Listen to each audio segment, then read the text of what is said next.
আজ অনেকগুলো কাজ একবারে সেরে নিতে পেরেছি আলহামদুলিল্লাহ। আসসালামু আলাইকুম। কেমন আছেন সবাই? আলহামদুলিল্লাহ আমি ভালো আছি। আশা করছি আপনারা সকলে যে যেখানে আছেন ভালো আছেন, নিরাপদে আছেন। দেখতেই পাচ্ছেন আমি বেশ কিছু রুটি বানিয়ে নিয়েছি। আসলে কোনো দিন রান্না করতে খুব বেশি ভালো লাগে। এটা ছিল আমার শবে বরাতে অল্প কিছু আয়োজন। আমি কিছু রুটি বানিয়ে নিয়েছি। এরপর নিলাম একটা মুরগি, ভালো করে ভুনে নিয়ে তারপর মুরগিটা রান্না করেছি। এরপর দেখতেই পাচ্ছেন এটা হচ্ছে গরুর মাংস। গরুর মাংসটা আমি প্রথমে একটু ঝোল রেখেছি, কারণ চালের রুটি দিয়ে গরুর মাংসের ঝোলটা কিন্তু খুব বেশি মজা লাগে। এজন্যে একটু ঝোল টাইপের রেখেছি আর একটু গ্রেভি করে রান্না করেছি। যাই হোক, দেখতেই পাচ্ছেন গরুর মাংসের মধ্যে আমি কিছু আলু দিয়েছি, কারণ মাংসের মধ্যে আলুটা অনেক বেশি স্বাদ লাগে, তাই না? আমাদের তো মাংসের চেয়ে আলুটাই বেশি স্বাদ লাগে, বেছে বেছে আলু খেতে ইচ্ছা করে। আর এবছর আলুর স্বাদটা আলহামদুলিল্লাহ অনেক বেশি হয়েছে। এরপর দেখতেই পাচ্ছেন আমি চালের রুটি বানানোর জন্য খামিরটা করে নিচ্ছি। 1 কাপ চালের গুঁড়োর জন্য আপনারা 1.5 কাপ পানি নেবেন। আশা করি সকলেই জানেন, যারা নতুন তাদের জন্য বললাম আর কি। এই তো দেখেন আমার খামিরটা কিন্তু প্রায় হয়েই এসছে।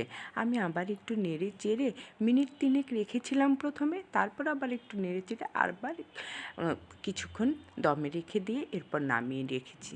এরপর দেখতেই পাচ্ছেন এটা হচ্ছে এরফান পোলাওর চাল। পোলাও রান্না করার জন্য আমি সবসময় এরফান চাউলটাই নিয়ে থাকি, কারণ এটা দিয়ে পোলাও আমার খুব বেশি ভালো লাগে। এরপর দেখতেই পাচ্ছেন আমি পোলাওটা রাইস কুকারে রান্না করে নিচ্ছি। আমি সবসময় পোলাওটা একটু অন্যরকমভাবে রান্না করি, বলতে এর মধ্যে আমি কোনো মশলা দিই না, অর্থাৎ আদা রসুন বাটা দিই না।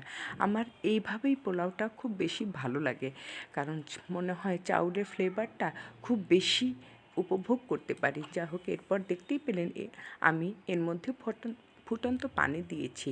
ফুটন্ত পানি দিলে এসব রান্না অনেক বেশি সুন্দর হয়, খাবারটা অনেক বেশি ঝরঝরে হয়, মজাদার হয়। এরপর দিয়েছি কেওড়া জল, তারপর দিচ্ছি গুঁড়ো দুধ। গুঁড়ো দুধটা দিলে পোলাও অনেক স্বাদ হয়। এই তো দেখতেই পাচ্ছেন। এরপর আমি একটু ঢেকে রান্না করে নেব। তারপর দেখেন আমার পোলাওটা কিন্তু অলমোস্ট হয়েই গিয়েছে। এরপর আমি এর মধ্যে বেশ খানিকটা ঘি দেব, কারণ আমি পোলাওতে সয়াবিন তেলটা একটু কম দিয়েছি, ঘি একটু বেশি দিব বলে। আপনাদের হাতের নাগালে ঘি না থাকলে না দিলেও হবে, কারণ পোলাও চাউলের এমনি একটা সুন্দর ফ্লেভার থাকে, তাতেই সুন্দর হয়। যা হোক, আমি ঘিটা দিয়ে আবার কিছুক্ষণ দমে রেখে দিব। এরপর চাউলের আটা রুটিটাও হয়ে গেল। যা হোক, কেমন লাগলো আমার ভিডিওটা সকলে জানাবেন। সকলেই ভালো থাকবেন। আল্লাহ হাফেজ।